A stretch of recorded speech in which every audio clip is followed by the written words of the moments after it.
Okay, well, good Thursday morning, Jet fans. It is 10:08 a.m., December 5th, 2019. Um, Usually we do Wednesday bonus coverage and NFL news. We're going to do Thursday. Had some personal things yesterday, so I wasn't able to um, put a video out. So here we are. Week 12 ended Monday night. Seahawks hosted the Vikings. Seahawks held on late, 37-30. Seahawks go to 10-2. Vikings drop to 8-4, and the Vikings are fighting for a playoff spot. Seahawks are looking to just put it away right now. Um, Before we get into um, Jet news and NFL news, I just want to go over, since this is midweek and we don't do our previews, I want to go over the state of sports in New York right now. And this was on Twitter yesterday when news broke about the Mets. Um, you have the Giants at a 2-10, and not where we wanted to be. The Jets at a 4-8, not nearly where I thought we'd be. And I keep saying that back to training camp when I thought, or mini camp when I said they could be a 9-7, 10-6 team, steal a few games, and get into the wild card. And I'll never say win the division while the Patriots are still the Patriots. Um, and you have backlash. You have the fired Gase and the Woody sell the team, the Johnson sell the team. I'm not into that. I'm not a Adam Gase fan. I hope he proves me wrong. The Johnsons have not done anything to me, except I feel I need to hire more football people to run the front office. I think Joe Douglas is a good hire, but I think Joe Douglas needs to be able to have a say over the coaching that's here. As far as I know, Adam Gase and Joe Douglas both answer to the Johnsons. They both answer to Chris Johnson, whereas usually the GM will answer to the owner and the coach answers to the GM. Um, I don't buy into this whole shared stadium fiasco. Um, 2 points. The Jets and the Giants both had a stadium together from '84 to 2009. The Giants owned it. The Jets paid rent to them. Um, I think the New Jersey Sports and Entertainment Association, whatever it was, NJSCA, owned the stadium, but that's neither here nor there. Um, the Jets then went partners with the Giants with MetLife back in 2010, and they've co-owned it ever since. Um, yes, the Giants kept their practice facility on on Meadowlands property. The Jets are at Florham Park, about 20 miles away. I don't think that's a big deal, considering that the Jets used to come from Hofstra, which was 2 or 3 hours away, game day. Um, and I remember Wesley Walker putting in a book that after a game, you got on back in your car on your bus, and it took you 3 hours to get home. So, it was almost like an away game because it was almost like taking a flight home. But just imagine if this stadium was built on the west side of the Manhattan, what the PSLs would be, what the ticket prices would be. Right now, both teams, yes, they double dipped in PSLs for the construction of the stadium. But could you imagine what the PSLs would have been if the Jets did it on their own and the Giants did it on their own? Astronomical. So I don't mind the sharing. And I've always said this: Jet home games will feel like Jet home games when they're doing well. Okay, no home team. The Jets played uh, Washington 2 weeks ago. Tickets were going for $4 a piece. The Redskins, and they have history in this league. Then you have um, the Cincinnati Bengals. They own that stadium. They share Cleveland. They share Ohio with Cleveland. But again, if there was 30,000 people in that stadium on Sunday, it was a lot. So the shared stadium does not bother me. Um, and I'll go back to 2010, 2009. 2009, yes, it was Giant Stadium, or I used to call it the Meadowlands. When the Jets went to the AFC Championship game, there was home field advantage there.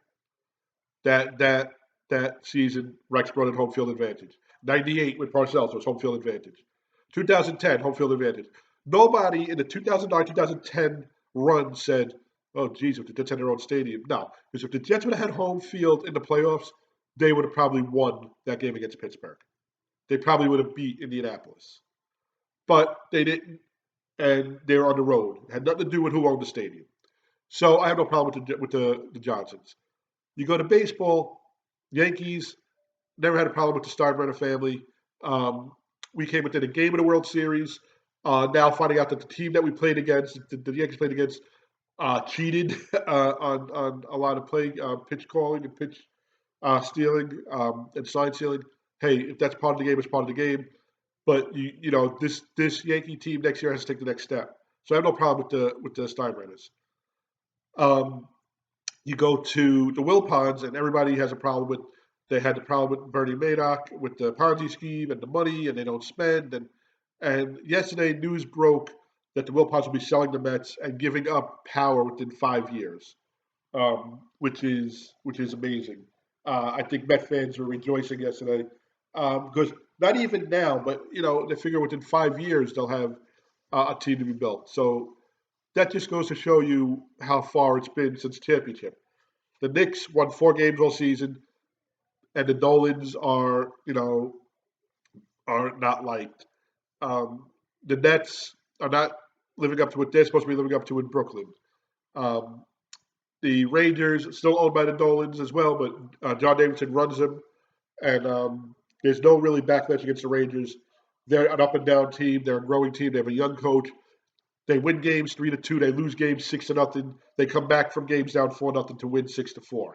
I mean, that's just the way this team has been. The Devils just fired their coach. And this is a Devil team that since 1995 through now has been to like 4 or 5 Cup finals. So the Devil fans are not used to this. It's been a few years since they've really been a contender, but you don't hear any backlash from them. And then, of course, you have the Islanders, and the Islanders, who were on a tear early in the season, have come back to earth a little bit, but they have a bright future not only this year but in years to come.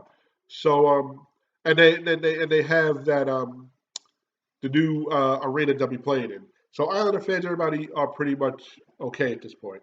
Um, so sports in New York, um, the last championship had is owned by the Giants.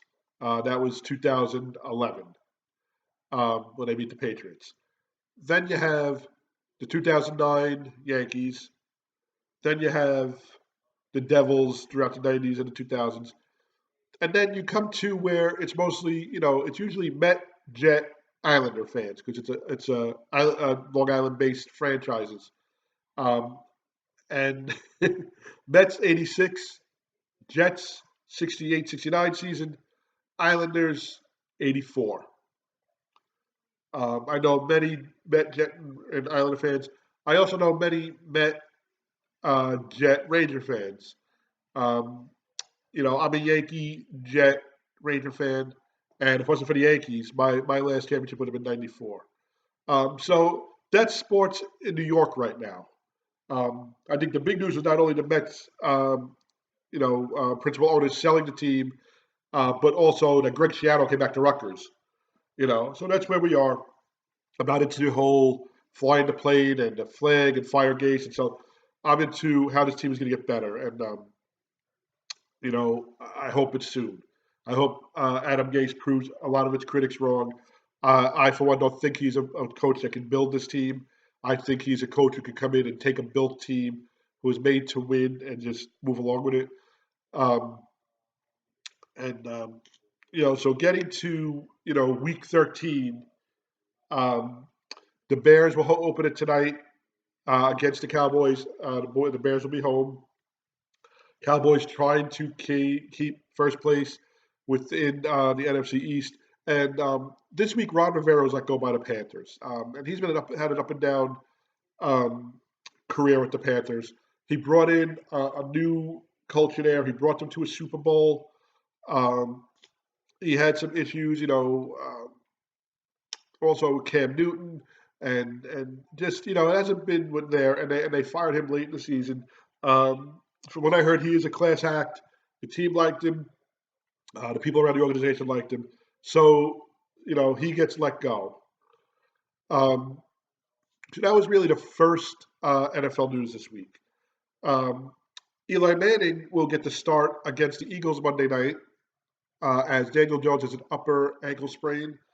Um, and this is just poetic justice. And I know Eli's not this kind of guy who wanted to steal the job back. I think he was content with passing the baton. But Eli Manning never missed a game in his whole career due to sickness or illness, or sickness or injury, I should say. And here he is filling in for the quarterback of the future, an injury, 11 games into his career. I would think that maybe some Giant fans scooped up some tickets for Monday night to go down the Turnpike to Philly. I would also think that next week's home game will be a tribute to Eli. I don't know if he's going to get 2 weeks. I don't know if he's going to get the rest of the season. But it's a good way for Eli to go out. Hopefully, he can go out somewhat of a winner. But he has nothing to prove to me. Two championships against the Patriots.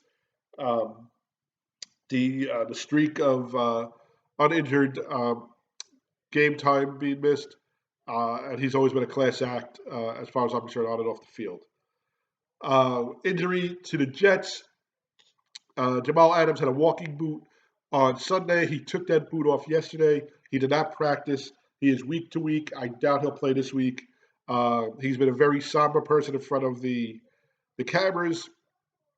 Um, what I do hope is he does not lose the intensity that he had to play this game, or the passion, or his vocalism. But I hope it humbles him a little bit to know that at any given time, um, your services to the team can be stopped due to an injury, and maybe that'll come in better or express more when it comes time to negotiate a new contract. Yes, I know he's going to want to have guaranteed money because of the injury, but maybe realizing that loyalty has to go to both ways. And I like Jamal for the most part. I just think he's young and he needs to stay focused on football and maybe stay off social media a little bit. But that's today's younger generation. CJ Mosley has been put on IR. He's done for the season. He had that groin injury. I think it's a groin tear that's actually did some damage to his abdomen. He'll have surgery. It hasn't been scheduled yet. Um, I was actually there when he tore the groin. It was in front of us in the end zone. He pass defended in the end zone, and then me and my daughter saw him hobble off, and he hasn't been the same since. Um, Even that Monday night game when he came back against the Patriots, he was just nothing on the field. He was a shell of the player he was. So when you're 4-8 going into week 13, and basically your playoff hopes are you know probably higher ratio of winning the lottery, what do you do? I get, why do you follow this team? How could you stay so loyal? And it's in your blood. It's part of you. And I wanted to touch on that today. Even though the Jets are playing the Dolphins, this game that I'm going to speak about is the first game ever I went to. It was 1983, and I had just started really following the team in '82 or so. And I used to watch both Jet and Giant games. One would be on at 1, one would be on at 4, one would be on NBC, one would be on CBS, and you'd had Brent Musburger with You're Looking Live, and I can remember all those things. You're Looking Live at RFK, where today the Redskins take on the NFC East, uh, rivalry New York Giants. Then you had NBC with the Jets and the AFC. And I remember in '83 I was dying to go to a game. And the first thing I did was I said, well, let's see if the Giants home game I can get tickets. And basically, the woman kind of laughed at me on the other side of the line. The Giants didn't sell tickets on Ticketmaster. There was no internet. You had to call the Giants themselves. And she told me there's a 30-year waiting list for the Giants. So I said, okay. So I called the Jets. And the Jets also had been sold out. They had season ticket. They had a waiting list. But in '83, who thought of going to season tickets? I wanted to go to a game. You wanted to go see the Yankees, you called Ticketmaster or Teletron or Telecharge, or you went to the box office, or you had the little coupons behind the milk containers, and you went and you got tickets to see the Mets, to see the Yankees. You got on the D train, you went to Yankee Stadium. You got on the 7 train, you went to Shea. You got on the BQE or the Major Deegan, and you went to the stadium. So cousin of mine who worked at a stock exchange or was a broker, one of his coworkers or clients had 6 tickets to the Jet game. They had 6 season tickets to the Jets. 40-yard line mezzanine opposite the Jet sideline. So we faced the Jet sideline. Um, so I went. It was me, my mom, my 2 cousins, my aunt, my uncle, and we trekked from the F train into Queens. We took the 7 train. We pulled into, I loved it when you pulled in. It said Shea Stadium um, station, and the first thing you did was you're on the train, and everybody's dressed in jet garb. It's different from now when you drive to the game. Everybody's dressed. So you're on the train with 2,500, 3,000 Jet fans, face painted, the wig, whatever. And we're pulling in, and I was like, oh, wow, there's a stadium. And the kid next to me is like, no, no, that's a tennis stadium, which is now the Arthur Ashe Stadium. And they come around the turn, and there's Shea. And you get off, you come down the stairs from the elevated train, and you're in the outfield of Shea Stadium behind Diamond Vision, behind the scoreboard. And there they are, the Baltimore Colts. I'm sorry, the Baltimore Colts are warming up in the end zone, and I'm just going crazy. I'm just like, wow, I can't believe this. And you get on the escalator, you go up to the mezzanine, and I wish I saw the ticket stubs, but we were halfway up the mezzanine. Uh, it was 40-yard line, fresh grass. It was the first game I've seen in real life. First game I've seen, you know, in person. It was New York Jets, Baltimore Colts, AFC East rivalries. It was a 4 o'clock game, so the lights were on. Um, November 16th, 1983, I believe it was. November 16th to November 6th. Um, and back then, it was all about the sack exchange. Richard Todd, who basically was the quarterback that came in after Joe Namath, um, Freeman McNeil, Mark Gastineau, the whole thing. Um, and it was just amazing. I can remember standing there and sitting there screaming, "Let's go, Richie! Let's go, Richie!" for Richard Todd. Um, they did the opening lineups, and Gastineau came out and did his sack dance after he was announced, um, and the place was just energized. It was just energized. It really was. I took it all in. Um, from the logos in the end zone to the big green helmet, 50-yard line, to where the diamond used to be for the Jets, up for the Mets. Obviously, Mets season, the baseball season ended at that point, '83 in November, and you had they had grown sod over the dirt infield, and then and you just took it in, and this is just I was hooked, and I can remember um, Johnny Lamb Jones. I don't remember the touchdown, but Johnny Lamb Jones had a 50-yard touchdown reception from Richard Todd. Mark Gasso had 4 sacks, and he used to do a sack dance after the second sack. So he did 3 sack dances. I just remember going crazy, the place going nuts. That he got to Mike Pagel, 4 times. The stats of the game were Richard Todd was 22 of 39 for 227 yards, 2 touchdowns, 2 INTs. He was sacked 4 times. Mike Pagel went 9 of 17. So wow, they just stood away from the passing game. He threw a touchdown. He had no INTs, and he was sacked 4 times. All 4 sacks came from um, Mark Gastineau. I just realized this today when I looked it up. Now I knew Pat Leahy was a kicker for the Jets. Raul Allegre was a kicker for the Colts. The final score was 17-14. Raul Allegre was 2 for 2 on extra points and 1 for 1 on field goal attempts.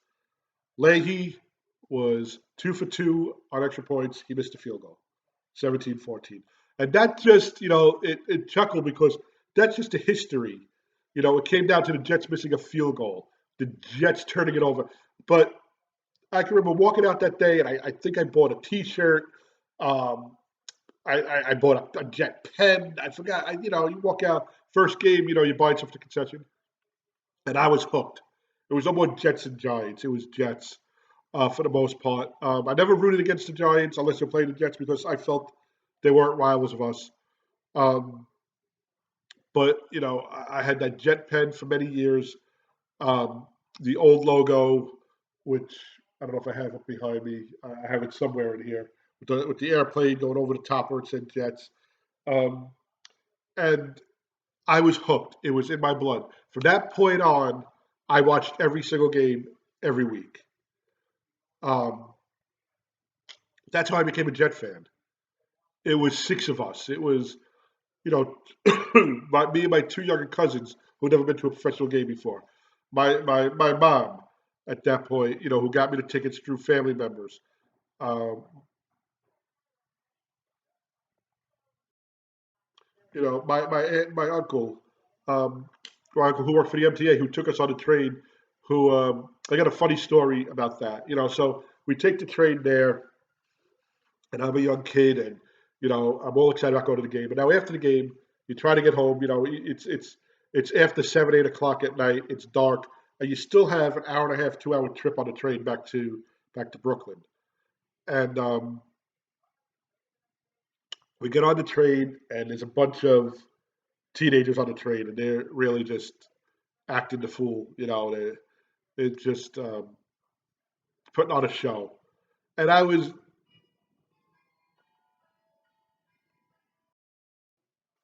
so I was hooked. Like I said, the Giants never felt it was a rivalry to us unless we played them. Uh, I did root for them in the Super Bowl in '86. I rooted for them in the Super Bowl in '90. But you got to remember in '86 that was also the year that the Jets got knocked out in Cleveland. Um, so the, I've always been a Jet fan, true and true, through and through, whatever you want to call it.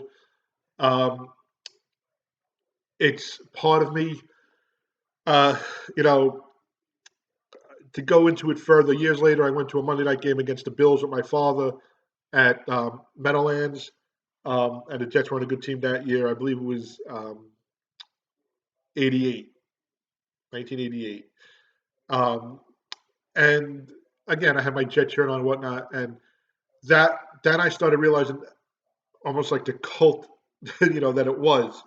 It wasn't until the '90s that I started going regularly with my father, and I can remember I had a few things of memorabilia after I started going to the games. It started off, I bought a hat to wear, then I bought a jacket, then I had a little Jet gumball bank, then I had a plaque, um, and it just grew from there. It used to be on a little shelf. Then I had two or three shelves and a poster, and I had like a little dumbbell clock that said Jets on it, and then it grew to what you could see behind me. Now I know you can't see much, but these are pictures of myself and Jet players, my kids and Jet players. That's a Jet clock. If you look in the back, I have every team's helmet. That's the NFC behind me. I got pictures of my girls behind me. Jet popcorn machine, which was my father's housewarming gift when he moved into here with my mom. I got a Wayne Corbett um, signed jersey. That's actually a jersey I was wearing when Wayne Corbett signed it. The helmet next to him is a Corbett jersey, Corbett helmet. Over here, I have in the left-hand corner the Chad Pennington helmet, number 10 that he signed. Pictures of myself and my girls on the field. Pictures of my girls at games. Pictures. It's me, my cousin, my two cousins, Mike and Mikey, okay, and Kate Upton.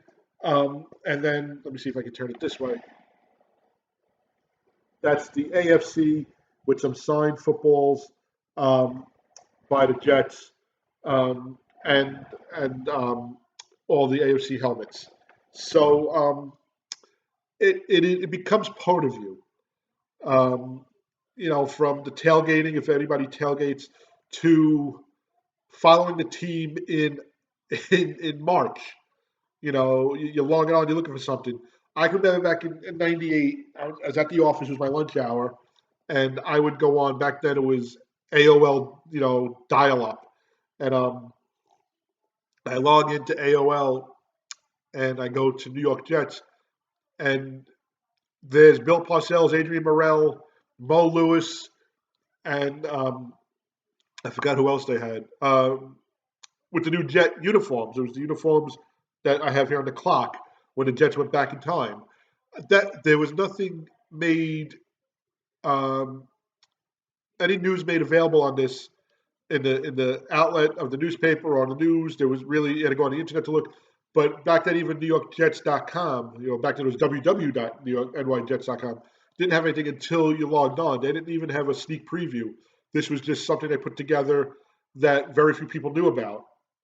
and I started printing the logo to bring home to show my father because I couldn't show him at the house. I got to go on the internet at the house.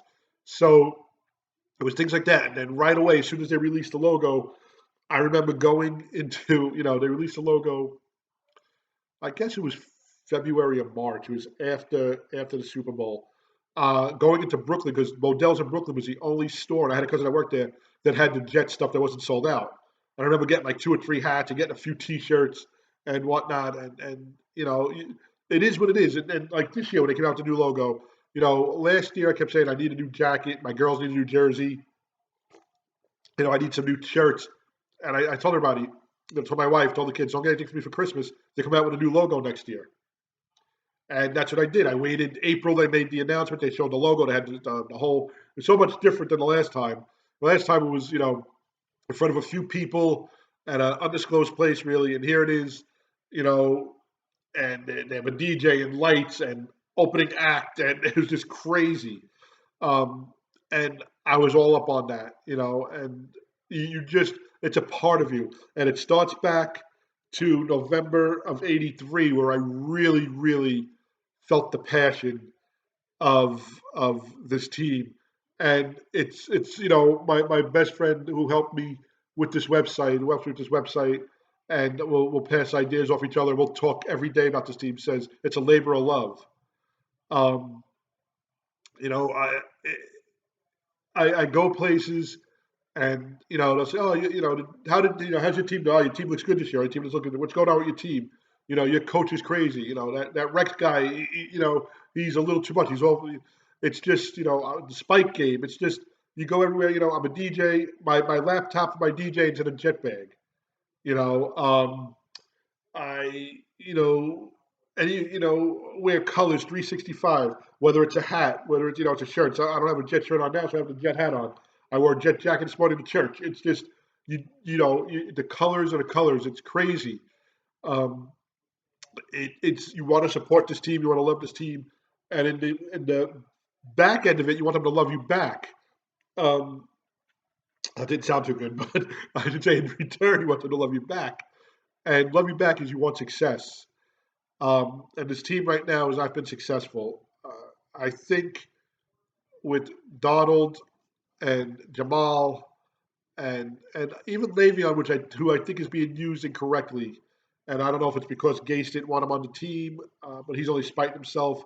Um, and hopefully Quentin Williams steps up. We have some sort of a foundation. We need offensive linemen. We need an edge rusher. We need a backfield. I'm sorry, a secondary player. We need a number one wide receiver. Can we get that all in one year? Yeah, we could. You could draft who you want. You can pick up free agents, but then it takes time to gel. It takes time to get them together. I think the the biggest example of coaching and leadership and culture was between the 1996 year, the 97 year, and the 98 year. Um, 96, we were 1-15. 97, I don't know how many players were released from the 96 team, but Bill Parcells came in, and this team went 9-7. I can remember them winning their first home game against the Raiders. We actually blocked a punt and brought it in for a touchdown. And when they won, it was the first home game they won in over a year, and I couldn't believe it. And we went 9-7 and just barely missed the playoffs. And even when they barely missed the playoffs, I was upset, but I was like, wow, look what Bill Parcells did in one year. And in '98, you're 27 minutes away from the Super Bowl. All leadership, all culture, um, the pieces that are put together.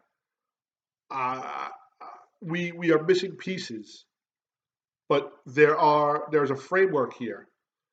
And my love for this team, my passion for this team, my daughter's passion for this team, my father, the rest of the family. Um, we are looking for that championship, that Sunday in February where you could turn around, probably teary eyed and high five and say, we did it. And I say we because we're part of it. From going to the draft, from going to minicamp, going to training camp, going to movie night just to be in the stadium, and see the Jet stuff up, going to family night to watch them scrimmage against each other so you can see them afterwards. Going to preseason games, so you do your preseason. Preseason for me is preseason like for the players.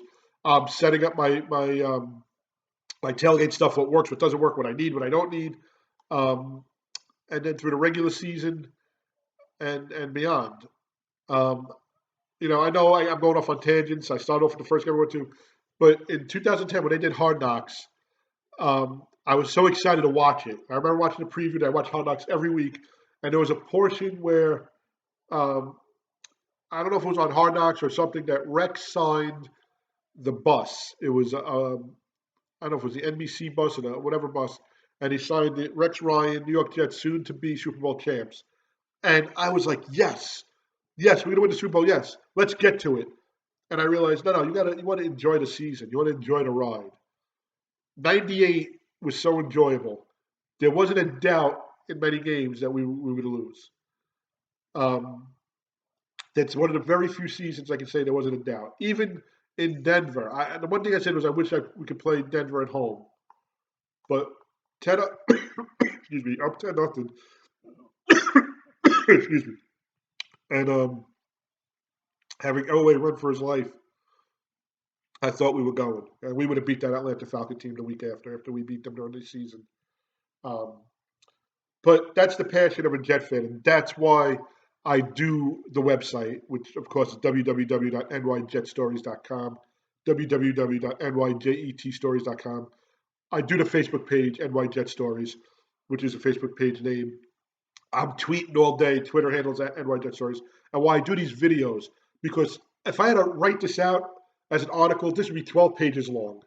And I do have on the website like the top 10 or 20 moments that changed the future of the Jets, whether it was wins or losses. Um, it's just something. I can remember the first 4 or 5 years not missing a home game. I actually go back to this.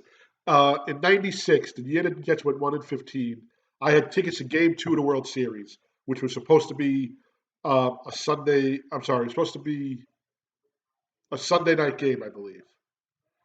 And what they did was, if I'm not mistaken, um, I had a ticket to the game, to World Series Game 2, Yankees versus Braves, and it was Jets. I want to say Jets Miami. I'm trying to remember who it was, and I was like, "How am I going to go to the Jet in the World Series game?" And the Jets at this point had not won a game all season. They were, the basement again, 3 games of the season prior, and it just worked out where the scheduling of Game 2 was a Monday or a Tuesday, and I was able to go to the Jet game. Um, and people were like, "You're crazy, Yankee World Series," and I was like, "But it's the Jets. I only get 8 home games." You know, and back then, all you had to do was go to 8 home games. You didn't have to buy them preseason. So that's the passion of a Jet fan. Oh, that's a passion I should say of me, my girls. I know my dad. My dad was in the hospital a couple of weeks back in September, and there he is watching the game against the Patriots with his Jet hat on at his hospital robe. Rooting him on. So we want to hear your story. We'd love to hear, commentary, video, replies to this video on the website or on the Twitter or on Facebook. We'll friend you on Facebook. Just search for NY Jet Stories, and this is what it's all about. This week we got Miami. We're 4-8. Let's hope we get to 5-8. That's it, 5-8, and we'll take it from there. Let's go out. Let's win. Let's go out. Let's have a good time. Let's go out and let's show the fans, that are showing up for you that you're showing up for them. Have a great day. I will do a video again on Friday, which will be tomorrow, for preview of the upcoming week. And anything happens between then and now, I will tweet out. I'll address it in my video. But have a great Thursday. And I can't believe week 13. We're in the final 4 weeks of this season. And go Jets. As I always say, go Jets. Let's go Jets.